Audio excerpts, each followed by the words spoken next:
Voilà, Emmanuel, les relations entre Jérusalem et Ankara, elles ont toujours été en dents de scie. Est-ce qu'on assiste là à un dégel de ces rapports?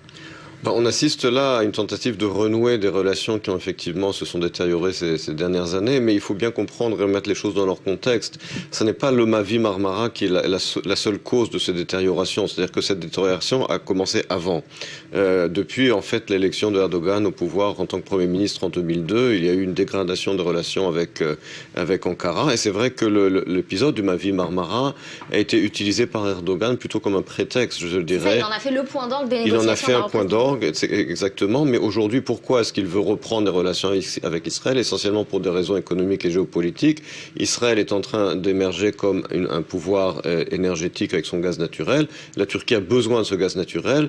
La Turquie voit la façon dont Israël se rapproche de la Grèce, qui est un concurrent géopolitique de la Turquie et de Chypre, et donc veut reprendre les relations avec Israël. Mais il reste bien entendu les points de dissension, à savoir les bureaux du Hamas à Ankara et l'exigence de la Turquie qu'Israël mette fin complètement au blocus militaire de la bande de Gaza.